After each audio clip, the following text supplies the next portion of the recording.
Hi, Filmatics. Thanks for tuning in today. Today we have two special guests. It's my first team audio. We have the multiple award-winning team, Erin Kenway and Katherin Hervey of the hit film The Prison Within.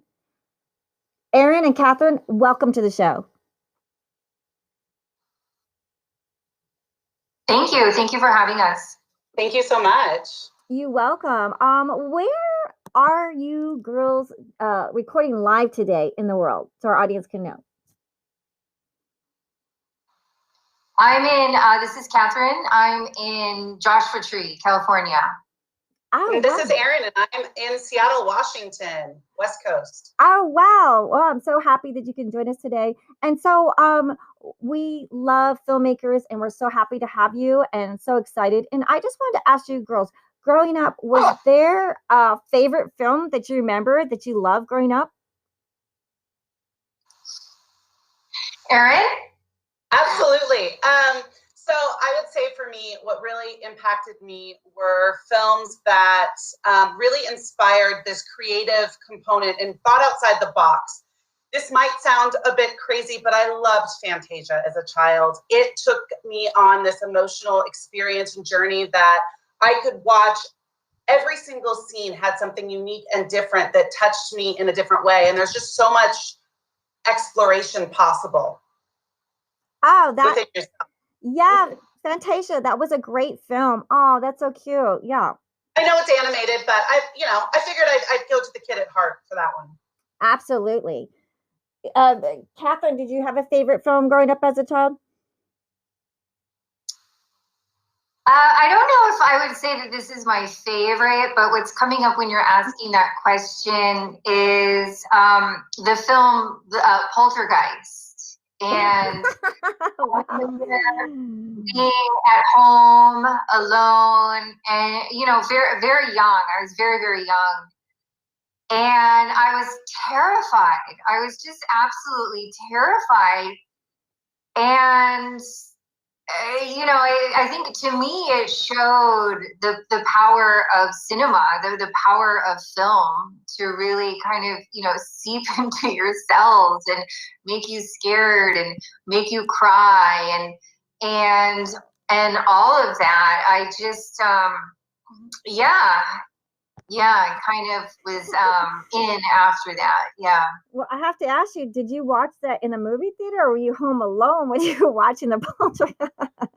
Yeah, I was home alone. I was home alone. I think it was actually like a VHS. I don't know. Some people listening probably don't even know what that is.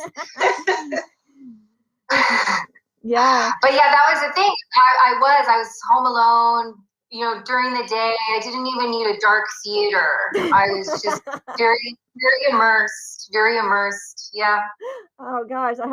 Well, so on that note, can you tell us one of your favorite Criterion films that inspired you to your career path that had an impactful, because, as you guys know, I'm Filmatics, I love Criterion films, but since you girls are directors and producers, just seeing if there was a film that maybe inspired you onto your career path.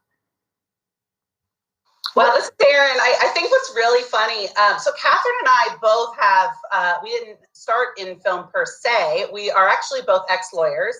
I will tell you that what inspired me to always want to go into film, I'm the first in my family to go to college, so everyone encouraged me to pick a real job and not go into creative work at first. I loved Silence of the Lambs. It really inspired me to look at the bigger picture and get down into the deepest, darkest parts of ourselves and really try and just the way the whole film is developed with Buffalo Bill and stuff. And I love the new series, Clarice.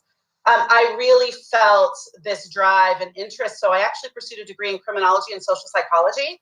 And that was actually my background. And that is why it is incredible. The film that we're working on now, it really addresses trauma and kind of the deepest, darkest parts of ourselves, but in a hopeful and inspiring way about how to make change and kind of unlock that prison within. So that would be what inspired my career path. Oh my gosh, so we got Poltergeist going up for Katherin. Yep. And then we got Silence of the Lamb for Tarina. Oh my gosh.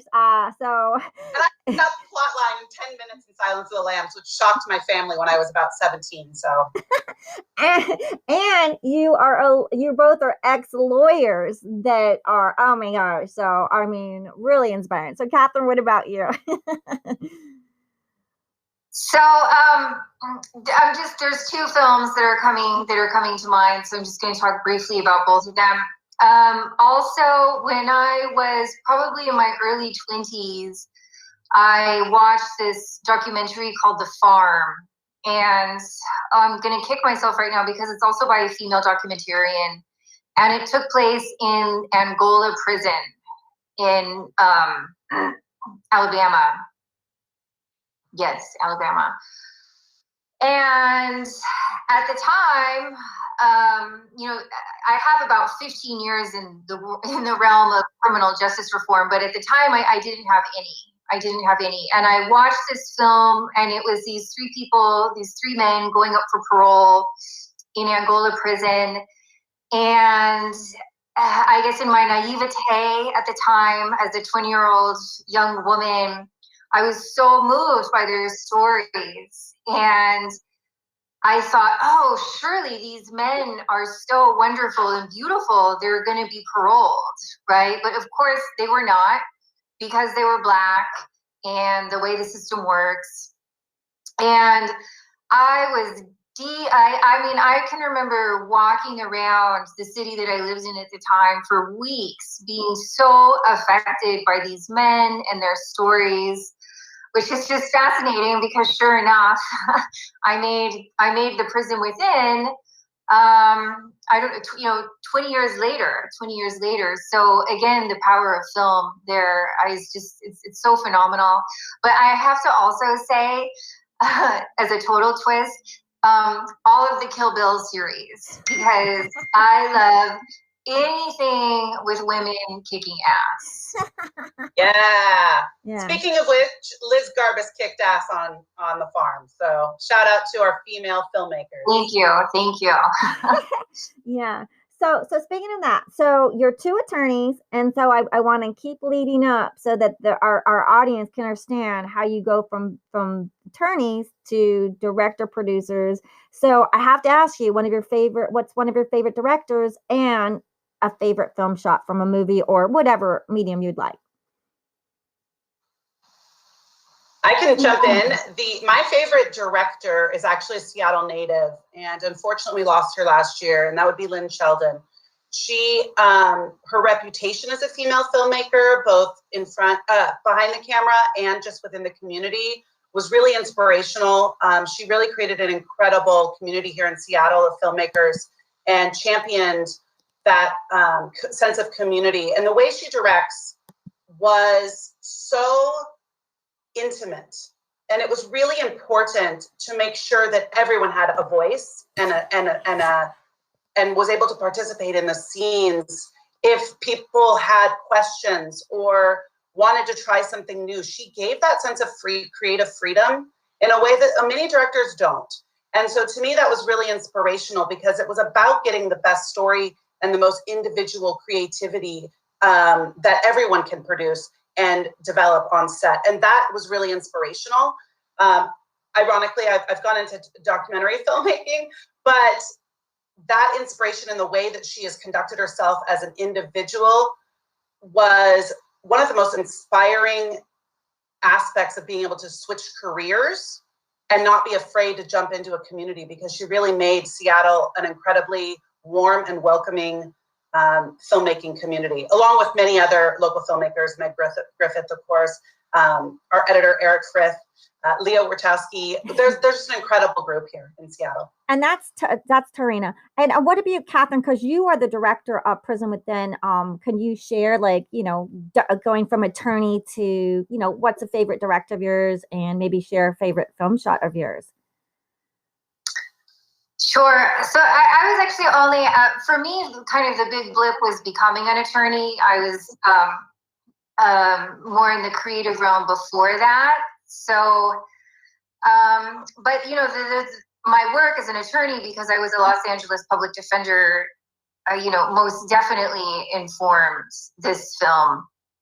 And I quickly realized once I became an attorney that if I didn't start creating again, that I felt like I was going to die, that I would be, a slow cellular death, perhaps. And so I jumped back in to my creativity and started making this film soon after. For a director, the first person that really popped in when you mentioned that was Kathryn Bigelow, and watching The Hurt Locker, which I don't know, probably came out over 10 years ago now. But I definitely, at the time, that was a big deal for a woman to direct a film like that, and she did it really well. And there's aspects of it that were kind of documentary style, and it was, it was emotional. It was an action film. It was psychological. It just had all of those compelling moments. It's amazing camera work where you really felt like you were in there. It's very, very, very, very intimate. And I would definitely say kind of, shot wise is when you're not aware of the shot.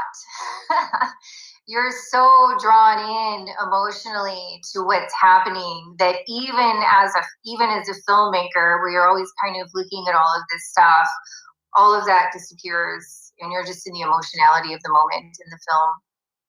Oh, great. So this is leading us up to, I actually called Erin, forgive me, Tarina. It's Tarina Productions, but it's Erin Kenway. So Erin, you said you are both in two different states. So how did you girls meet? And then can you just tell us your path? Like, how did you start? Then how do you meet? And how does film come about? Because our audience is like, what? Erin's over here, and Katherin's over here. Very random.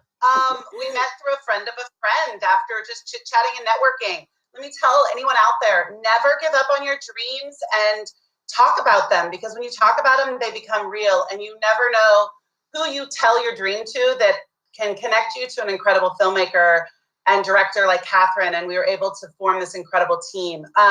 So we met through a mutual friend, and I was talking about my drive and desire to get into filmmaking after practicing law for 10 years. And hearing about this project that Katherin had already began, she had already started it. So I definitely, it's important to note that this was really her championing film, that it really empowered me to rise from this position of complacency and really be able to impact social change in a way that I hadn't been able to do before. As the practicing attorney, I handled mostly high conflict domestic violence cases.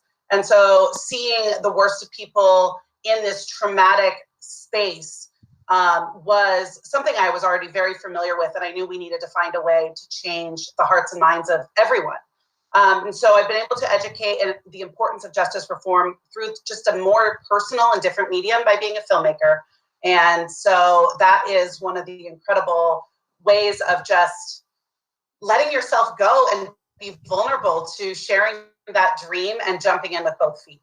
And also finding an incredible teammate like Katherin. And I just Thank you, Erin. Yeah, and I want the audience to know that Erin graduated with honors from the University of California, Irvine.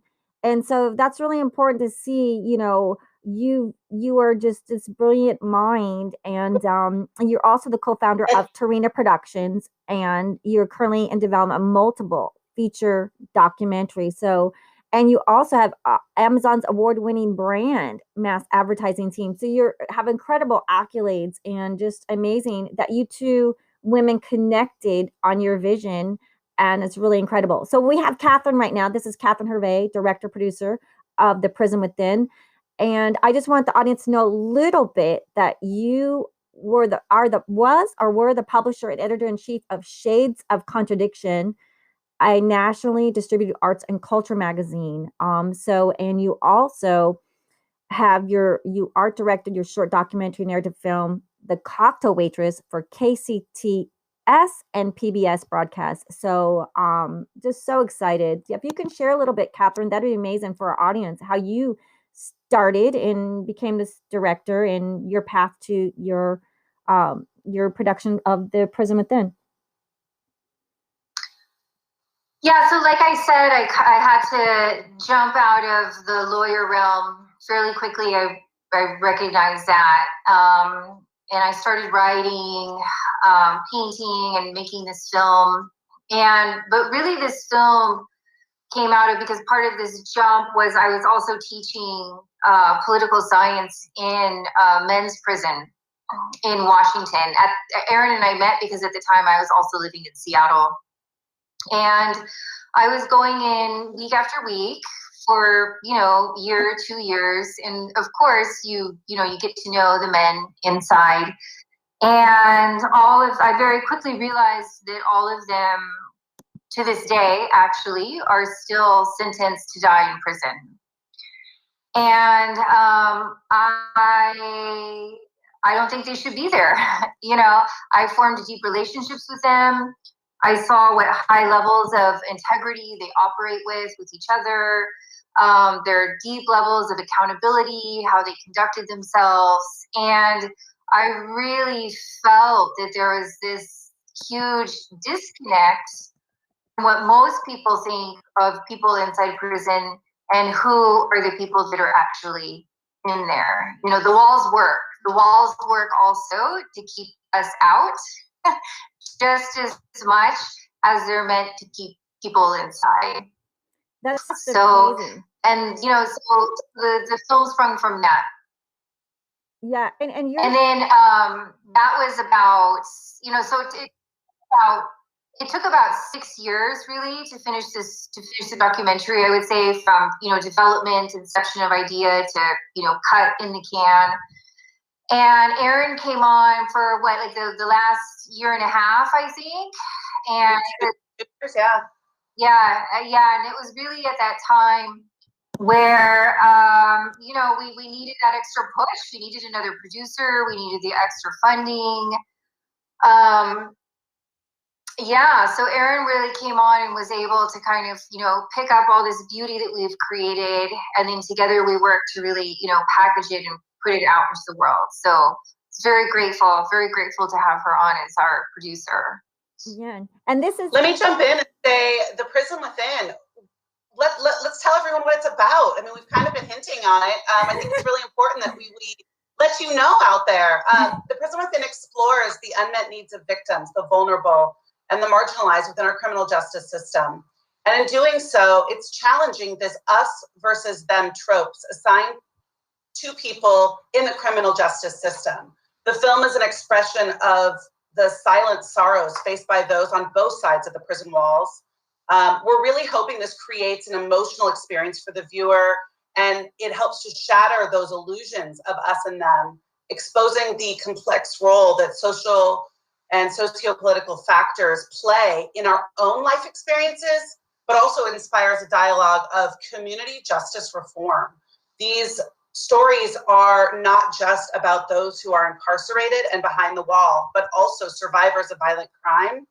And this is something that really that personification of both parties really dissolves that us, them, it couldn't be me ideology that we tend to see within the criminal justice system. Yeah, and that's just really amazing. Really amazing. This award-winning documentary that just how you have compassion for. Are these, forgive me for being maybe naive. They're victims of violent crimes, or they were incarcerated for murder inside the San Quentin prison. So can you explain a little bit to our audience a little bit more so they can, really get behind you and support you? Yeah. That's a great question, because the film is The Prison Within, and it's this idea that we're all in this prison together, basically. And so the film does follow survivors of violent crime, and then also men who are incarcerated for, yes, committing murder. And their stories are told in parallel, they're each healing their trauma, right? But their stories are told in parallel to also make this point, this fact that people who commit crimes are first survivors of, crime, impact, trauma, all of that. So they're both. Is the long answer to that question is they're both. It's an incredible, really incredible, heartbreaking, wincing. Just it's such an incredible film that you girls have put together, and definitely deserving of all the awards that you guys are getting, or you girls are getting. And I want everyone to know where they can go watch it. It's on Amazon, right? Well, unfortunately, it's not on Amazon anymore. I'm sure a lot of independent filmmakers are paying attention to the news that Amazon has made a business decision to pull some content off their streaming platform. So, out of respect, we won't go into details. People can find lots of articles all over the internet about this. But where you can find us right now is on Apple, iTunes. There's actually a deal right now through March. I think it's 9th or 6th. It's only 99 cents to rent. But we're on iTunes, PlayStation, Google Play, YouTube, Microsoft, Vimeo, Vudu, Xfinity. Also in Canada on TELUS, Shaw, iTunes, PlayStation, Google Play, YouTube, Microsoft, and Vimeo. You guys, that's a huge list, so we'll make it easy for you and go to theprisonwithin.org. That is theprisonwithin.org, and you can actually just link to any of the streaming platforms from there. Oh, that's really great. So I want to ask you, did during COVID, how did COVID affect your art? And how did that affect you? Were you able to work on things or finish projects? That's a great question. So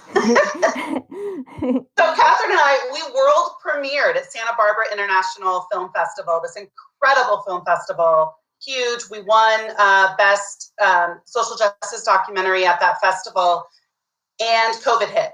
That was the end of January. And so what it did is impacted the ability for us to network, to forge relationships at other festivals. We couldn't attend any of the other ones in person. And independent filmmakers understand the real importance of being able to engage in that collaborative dialogue in person with other filmmakers and the community itself. So that's the real big impact for us. And then her and I are both working on other projects that it's difficult to shoot and film in times of COVID, especially documentaries, when you're trying to capture these intimate moments that really happen very organically, and you need to be there. And it's really hard. You have to plan a lot more. So yeah, it's definitely created different challenges to people to relook at the way they do art. But people are working and figuring it out. There's my friend's a Tech Valley guy from Silicon Valley, and they have a party streaming platform where you can look at people on video, you can hear people, you can type to people. So it's really incredible how people are creating interactive streaming platforms now. And I will definitely want everyone that's a filmmaker, a documentary filmmaker. I have streaming distribution for those that can't, because there's Amazon has changed things. So I want to be able to help you guys with that. I will definitely hook you up with that. But Katherin, is there anything that you did while you were, because you also paint. I see some beautiful paintings. Our audience can't see it, but I see beautiful paintings while we're Zooming. I'm pretty sure, did you paint those, or is that what? No, but this one here, well, I mean, it's just funny. I guess your viewers can't see it. It's by my beautiful friend Anastasia Shrapani. She does these fabric art. I would say, I mean, definitely we were most impacted by our film coming out this year. Otherwise, I have been able to film a couple shoots, although they have been awkward or, had to be done a little bit differently. I'm actually going to be doing another one here at the beginning of March. The industry is changing. The distribution platforms are changing. I also think there's this way in which it caused everything to slow down, I think, in a really beautiful, wonderful way. And to, I've been trying to be really thoughtful about where I'm going next, which steps I'm doing next. I'm writing a book. I'm starting this next film project, and really trying to use the pause in ways that that can make us more creative, really, instead of feeling that we have to constantly push, because that's what happens when you make a film. That can even happen with your creativity. Right. So yeah, deeply affected, I would say, in both negative and positive ways. Yeah. So I just want to just thank you girls for coming on the show today. And I encourage our audience to check out The Prison Within, an award-winning documentary narrated by Hill Harper, directed by Katherin Hervey, produced by Erin Kenway and Katherin Hervey. And you can see that at theprisonwithin.org. And girls, anything you want to say before we go? No, thank you for having us on, and please watch the film. Thank you so much. Yeah. It really is an honor to participate. Yes, we're so happy to have you both, and I congratulate you, and I can't wait to see what you're doing next. And just thank you so much for the show, and audience, thank you for listening. Until next week, cheers, and thanks for listening again and making us a top hit podcast around the world.